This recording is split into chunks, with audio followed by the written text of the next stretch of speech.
Welcome to the Hitting the Hardwood podcast with Mitchell Hansen. I'm your host, Mitchell Hansen. And this is a brand new Lynx podcast, Lynx in WNBA podcast. We'll talk all things basketball. I'm excited to bring this to you all.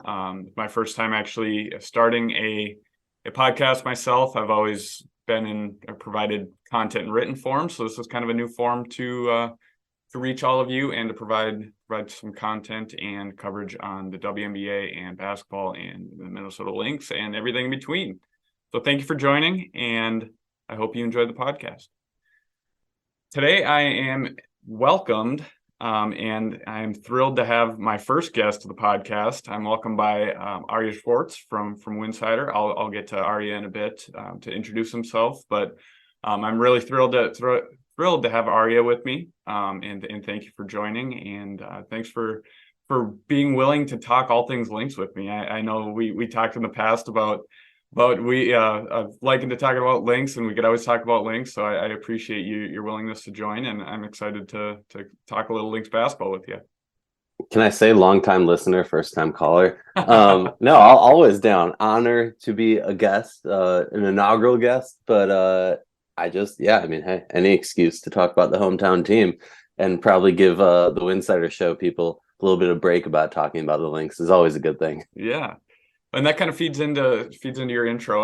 I'll kind of let you introduce yourself, but we've worked together at Winsidr, and I'll let you kind of take the floor and introduce yourself to who you are and what you do.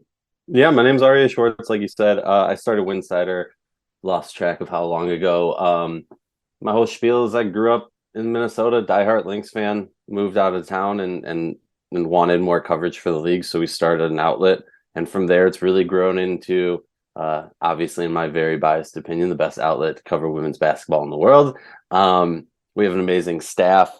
I also host a podcast with Rachel Galligan, the Winsidr Show. Check it out in all your podcast forms. And like you said, we've been working together for a while on Winsidr. We have an amazing staff of some other people. Make sure you check out their written work over at winsidr.com. And shameless plug, join our playbacks or our Patreon, because if you don't know, as a WNBA fan, there's not many great paying positions for people to cover this amazing league. And playback and Patreon allows Winsidr to exist. So, do that. Yeah, has it been 2 years, 3 years that I think maybe this is my... I don't even your third, remember. I think. I think it's my third work at Winsidr. Aryeh and I a couple of years ago started some dialogue and me joining Winsidr, and I've enjoyed it a lot. Not only being able to cover the Lynx and the WNBA in written form, but to like you mentioned, joining playbacks, kind of being a part of a community in that regard has been a lot of fun. So yes, I echo that. Check out winsidr.com. Check out playback whenever we have. Throughout the college basketball season, throughout the off season, through the WNBA season, it's a fun forum or kind of avenue to kind of communicate with everybody from fans to people at Winsidr. So it's a lot of fun. So make sure to check that out throughout the year.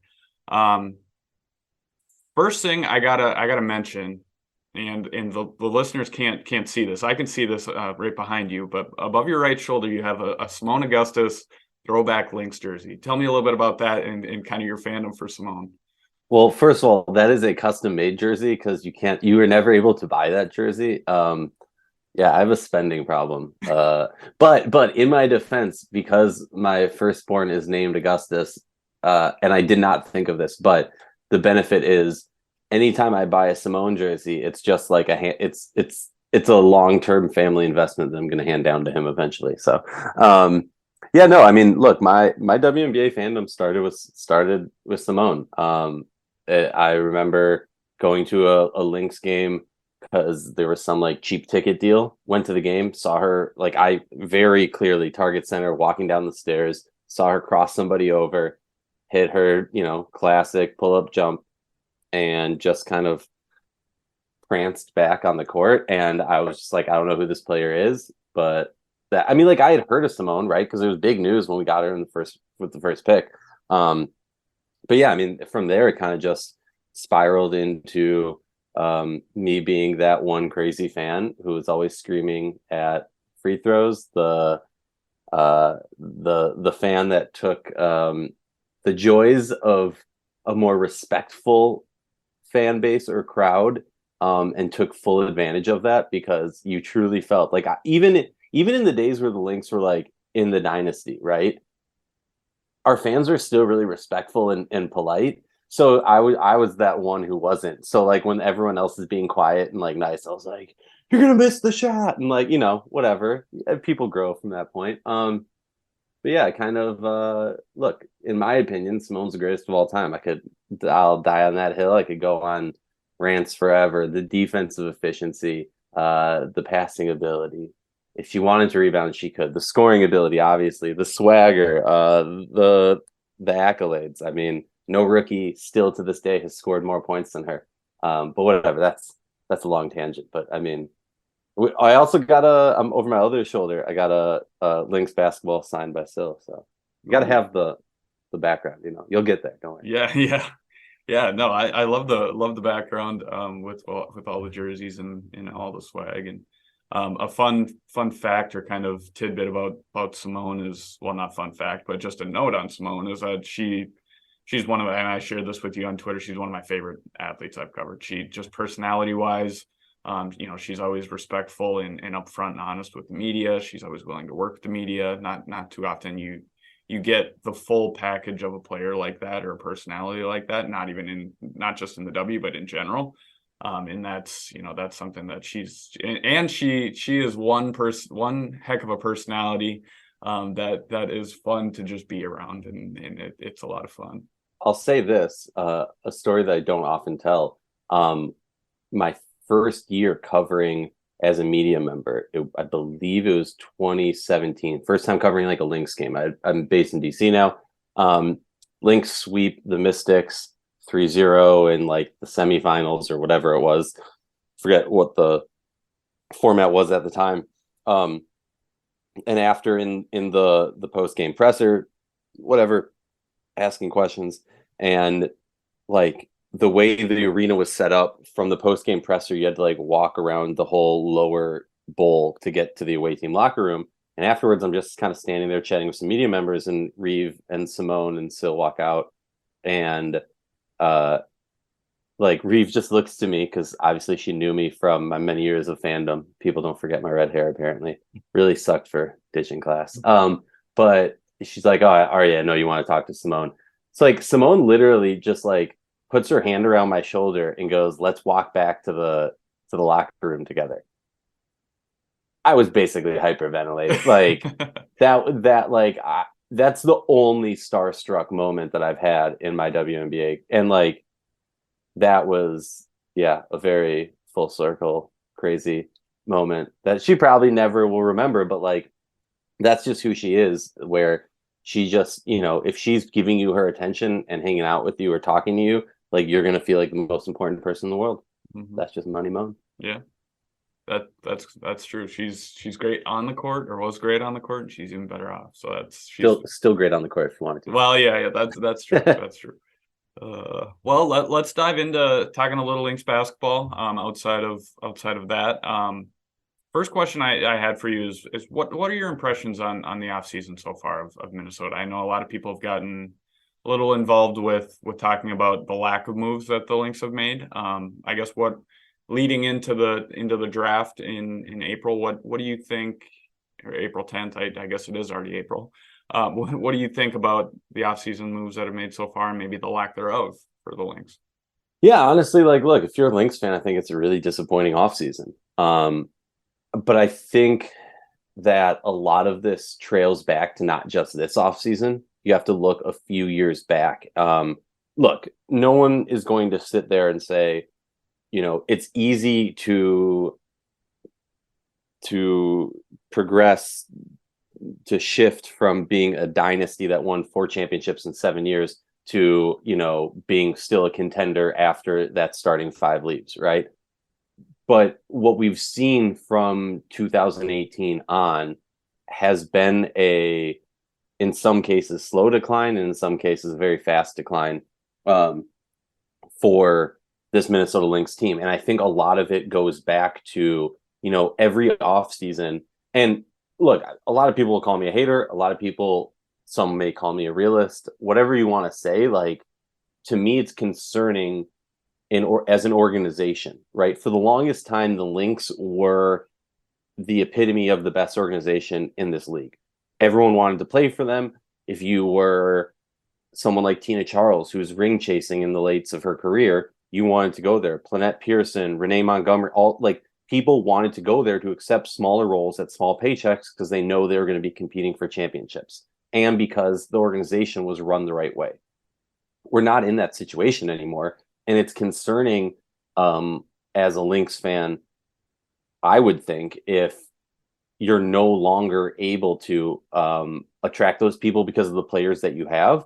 But also, I no longer look at the Lynx as like that top echelon of franchise anymore. As blunt, whatever you want to say. Like you look at the Aces, heck, even Seattle. You look at New York. You look at what these other organizations are doing, and they've caught up to the Lynx, and it almost feels like the Lynx are still playing an older style. Specifically in free agency this offseason, like heck, I'll say it because why not? I've heard from talking to people, not going to say who, whatever, there were certain players that were shopped. And that goes back to years before where you signed Kayla McBride and Aerial Powers, two players that play a lot of the same position, right? And now you add in a Tiffany Mitchell this offseason.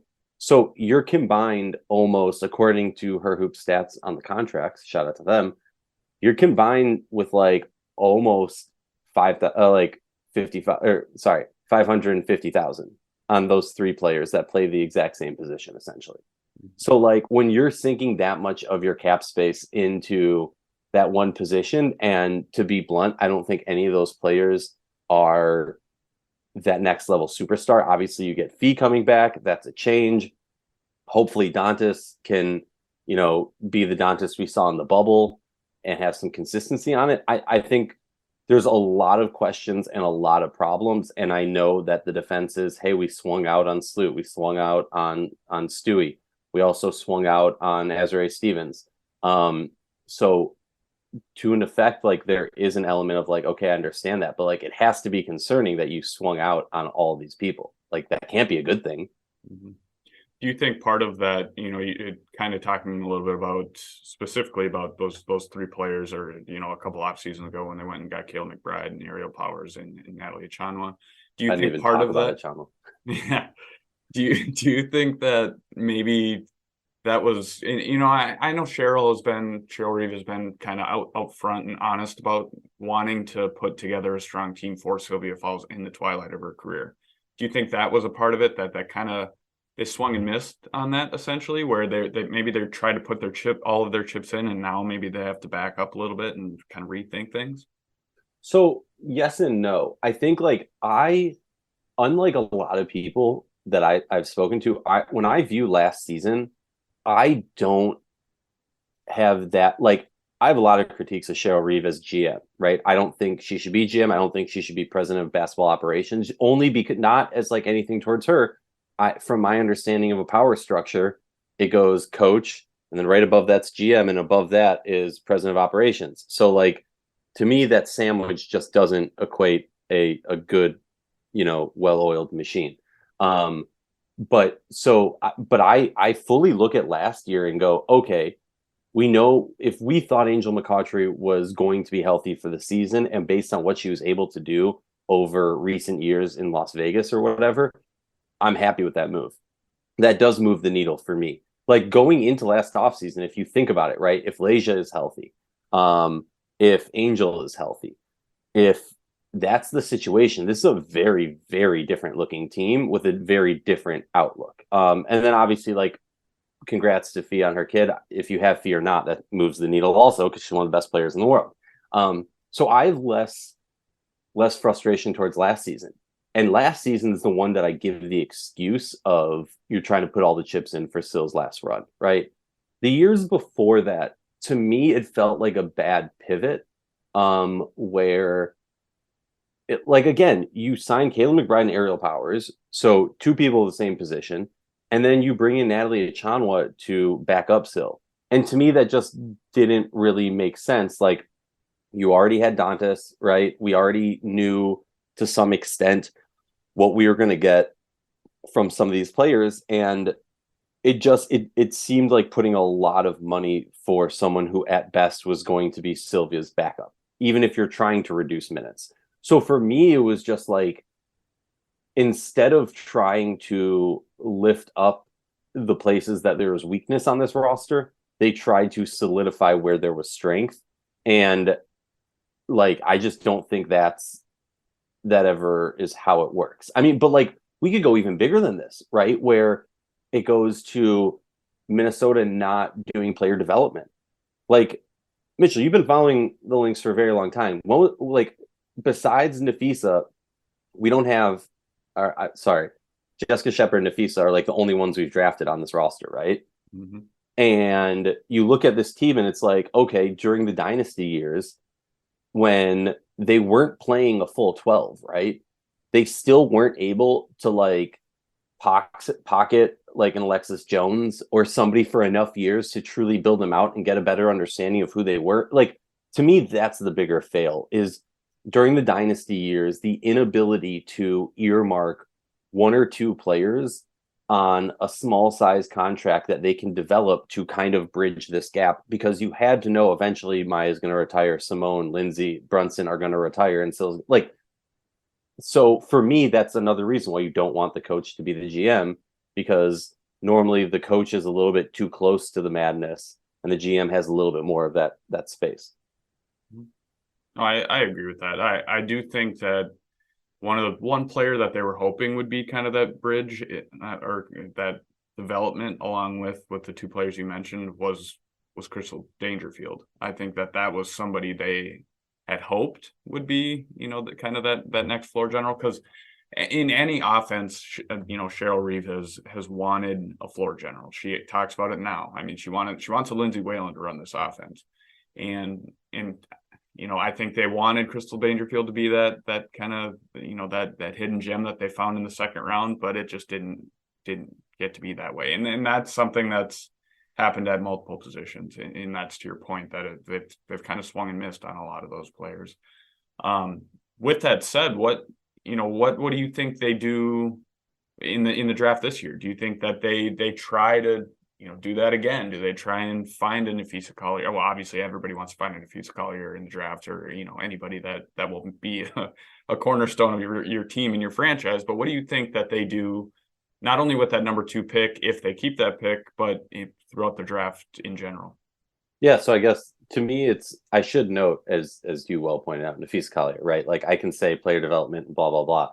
They did draft Nafisa Collier, and that is a cornerstone generational player. Like, props to her, and the ability to get her where they got her. I think for the draft, it's two questions for me. Or I got it's one question that it's kind of choose your own adventure. It's like, what would I do, or what do I think they do? If I was them, and obviously this depends on other teams also. If I'm them, I'm doing everything I can to trade that second pick to get into the next draft. That said, everyone in the league knows this draft is weak, and the next 2 drafts are going to be great. So if I'm the Lynx, do I maybe try and kick it down the road 2 years? Do I say, hey, I'll give you this number 2 pick, try and couple in an Aerial Powers or an Adelia Chanwa or somebody else who has a little bit of a salary kick, and it's just a 1-year deal, and say, okay, but in 2025 we want your first pick, right? Like, doing something to that regard, versus just trying to kick it down to next year, because I don't think anyone's going to necessarily say, okay, cool, next year I'll do it, whatever. I think that's the ultimate move. If they don't, then I think they really need to search. Like, in my opinion, this team has 2 needs: a big to pair with Fee, and a point guard to lead this team. Now, historically, this team has really struggled with point guards, right? Like, we haven't found a Lindsay Whalen. And while I know Reeve wants a Lindsay Whalen, I do think that since the dynasty days have ended, there has been, as much as I think she plays a similar style of coaching, I do think that there's been a slight shift into wanting a point guard who can also shoot the ball a little bit more than Lindsay did. And I don't necessarily think there's a real great option in this draft. Like, I know Haley Jones is the talk about, she can't shoot. And like, that's not me being rude. Like, let me just put out my whole Haley Jones thing. Like, amazing person, has tons of basketball skill, probably needs to be on a team that can develop her for a while. And in no way, shape, or form is that Minnesota, based on everything we've talked about, right? Granted, they're probably not a contender for a few years, so maybe they could. I don't know. But my thing with Haley Jones is, if her bread and butter is facilitation, but as far as scoring, her bread and butter is in the paint and pull up shots, but not 3-pointers. But yet she has an abysmal like 72% free throw percentage. That shows me that, like, that's my concern, is the free throw percentage. If you're making your bread and butter in the paint, you're going to get fouled. And you need to go to the line and make up for the fact that you're not shooting threes. And I don't think she can do that. So that's my issue. Hey, if she bumps up her free throw percentage to a respectable 85 plus, then like, cool. But other than that, yeah, I mean, I think it's take a gamble. I think it's look for somebody who can stretch the floor. I think like Minnesota needs to take a step back, no longer look at this season. They need to look at it and go, Fee is the cornerstone for our future. Past 2024, she's the only person currently signed. So we know we have Fee long term, unless we screw up and she demands a trade, right? So who in this draft, if you're going to have to pick, and again, they also have 12, right? So you can maybe pair that to trade out. I don't know. But who in this draft do you feel is the best player to pair with Nafisa? Forget the rest of it. Like, who is the best player that you can pair with Nafisa? And what would that mean? Now, all that said, I do truly, truly hope that Milic gets tons of play this season. So I agree. I'm high on Milic, and I know you are too. But she's just fun. She is. Like, she is. Forget the stats. Forget just put out some people who put up a fun, entertain. If you're not going to win a championship, then like entertain the fans. Right. Put out the fan favorites. Like, let's do it. Come on. I agree. Today, April 1st, put Milic as the day one starter. Let's do it. Let's start the campaign. Point guard. Well, in whatever position, one through 5, but not 4, because Fee can do what you want. Yeah. So let's say, regardless of what happens in the draft, and obviously if they trade, that will impact what they do the rest of the offseason, if they do anything the rest of the offseason, as well as what they do in the draft. But draft aside, what do you think they might do the rest of this offseason? Is there anybody else out there? Because obviously the free agent market is getting a little thin. I mean, there's not many options left for, specifically those two positions that they need. What do you think they do the rest of this offseason to fill out the roster? I honestly think, we look at it and it feels like they're pretty much, filled. To be blunt, like what they have 3, 6. They have technically a full camp roster almost. I'm not going to count it all out. That said, like, I think what we're going to see, in a perfect world, rose-colored glasses, they finally get a trade to happen, right? Because, and let me be extreme, like, Kayla McBride, great player, but she's making over $200K. That's like a large amount in the W. Aerial Powers also making that same contract that McBride's getting, right? So those two players kind of hampered some availability in the cap room for them to do certain moves this offseason. Now I have to think like I don't know how you play a starting lineup of Tiffany Mitchell, Aerial Powers, Kayla McBride, Nafisa, and one other person. Like, I'm confused about that. So ideal world, they find a team that's willing to bite, or teams that are willing to bite on a trade to make a move on one of these players. And then that at least gives them the ability, more flexibility trade wise. Because right now, like, even if they wanted to make a trade to bring on a player to focus on one of those things, that's where the issue becomes, is you just don't have space for that. Yeah. What do you think if there is if they do make a trade, what would it return? What do you think that they try and target if they did make a trade? A cap dump.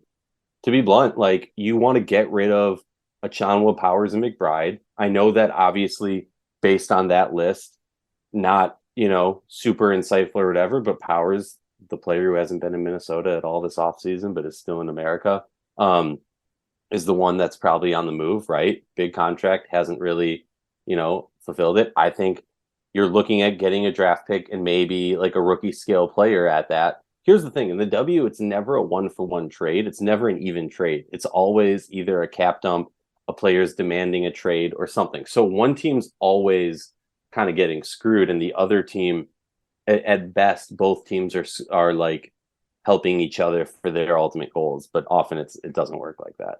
So I don't think it's they're going to get, a game changer of a player. They're going to get an Aryeh Stevens or whoever. I mean, best case situation, they pull something and they're somehow able to pull a Skylar. But do we know if Skylar's playing this year? I don't. Mm-hmm. What, kind of looking forward or looking ahead, looking beyond the offseason, there's a lot to unfold yet. But, we talked about the two biggest things still coming up. The free agency is still underway. Obviously, the draft is still coming up.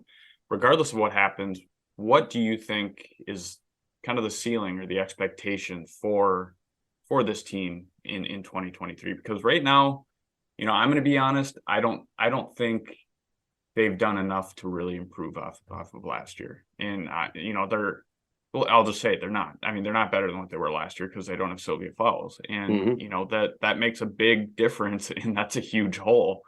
They do have, obviously, Nafisa Collier coming back in and kind of swapping with Syl, and that'll make a difference. That's obviously a plus. But what do you think this team looks like in 2023, and what are your expectations for them? My expectation is the lottery team again, to be blunt, which is part of the reason why I'm like, trade out of this draft, because if you want to have multiple first round picks or multiple lottery picks or whatever it is, you don't want it in this draft. And that's just how the cookie crumbles sometimes. Minnesota got a tough deal there. And I should also note, part of the reason that I say trade out of this is Diamond Miller out of Maryland, a player that a lot of people are saying Minnesota should take, I think fits into a lot of skill sets that they already have on this team with McBride, Powers, and Mitchell. So I think it doesn't necessarily make sense to do that also. So that just adds into my opinion. So my expectation, is the lottery team again, which is why part of me, there's some frustration that the way this team has been built, yes, I understand, Shepard's still young, Fee's still young, and there's some other younger players, right? Stephanie Watts, Kiana Williams. And so maybe it's not fair for me to say this, so I'll say that with an asterisk, but I would have liked to see I hope to see a lot more of the younger players make this roster, because we know we're not going to be having a Minnesota team competing for a championship. So if not, then you should be doing some sort of player development. The positive is that in 2024, you have just 3 players on contract. So this, in my opinion, this season expectations, lottery team, maybe if things come together and we see another amazingly coached season like we did in the bubble from Reeve, they make, 7th, 8th seed. But I think realistically, it needs to be, hey, let's gain, I don't know what it is, let's gain something this season and focus on 24 and 25, getting back to upper echelon, maybe not that top dog tier like the Aces and New York are in, but that tier below it, where you have Washington, you have Connecticut, and you have some other teams really, really vying to be contenders. Mm-hmm. One person that could help the team, Seimone Augustus. Look, am I the only one? I'm just going to say this because, this is a Lynx pod. Am I the only one who is sitting there they haven't announced that last coach for a while? Seimone's at AU, so maybe they want to wait till she's back to announce it. And then they pull that dirty stuff. No. Yeah. Yeah, that, I admittedly think, and Rebecca Brunson's done a great job, I think, as an assistant. Obviously, you have Katie Smith on staff, who's a head coach caliber, assistant, or a head coach caliber person, coach, whatever. But I think, I could see Lindsay Whalen or Seimone or both on this coaching staff, in the future. If Lindsay doesn't, land somewhere else in the college game, or depending on what she decides to do. Beyond the University of Minnesota, but I don't know. We all know Reeve has a soft spot for those players. So but that's the question, right? Is sometimes when you have a soft spot for somebody and you get hurt by them. Now, I'm not saying Seimone hurt Reeve or Reeve hurt Seimone. I think they obviously both were hurt by each other. That's like, live under a rock if you're a Lynx fan. You know, like something happened there that caused that falling out. And so the question for me always was, you know, is Reeve willing to, or is Seimone willing? Like somebody at a certain point has to kind of bend or bow or whatever the term you want to use. And those are two alphas. So will that ever happen? Will there be like? There's questions, man. There's questions. Yeah, I agree. That's why Lindsay, I feel like, is more likely, right? Right. Yeah. Yeah. If she doesn't go back into the college game, or depending on what she wants to do, I could definitely. When I heard the news, as unfortunate as it was that she parted ways, quote unquote, parted ways with the University of Minnesota, I thought, I thought she would land with the Lynx, but I could see her obviously taking a year off, kind of getting away from the game and then getting into pickleball. Yeah, exactly. Exactly. Well, Aryeh, I appreciate you joining me. Why don't you tell people one more time where we can find you on social media and a little bit about Winsidr as well. Yeah, my handle is Winsidr Aryeh, because why not? That's all I do on Twitter. And you can check us out, Winsidr, on Twitter, Instagram, Facebook. I believe we're starting a TikTok soon. Like I said, patreon.com/Winsidr for it's a paid subscription service. We got some really cool content going there, exclusive for our subscribers, and then an easy way to support the coverage that we do, besides reading the amazing articles on winsidr.com, is joining our playbacks. I know that a lot of women's basketball fans share in college and in pros. Us as an outlet, our main focus is on the pros and how college pertains to the pros. So if you have joined any of our playbacks this college season, take those with a grain of salt, because understand our WNBA ones are a lot more fun, a lot more insightful, a little bit more detailed, a lot more analysis, but also we do cool giveaways of lots of random WNBA merch. So join, have some fun. Well, cool. Thank you so much. And thank you again for being the first guest on the Hitting the Hardwood podcast. I've had a lot of fun chatting Lynx, and I'm sure it will continue down the road, and you're always welcome back on the pod whenever you want to join. I was going to say, you shouldn't offer me to come back, because I will 100% take you up on that, because I'm always, if you ever need anyone to just go on like a 20-minute rant about the Lynx and the frustrations or the joys or the happiness, I got you.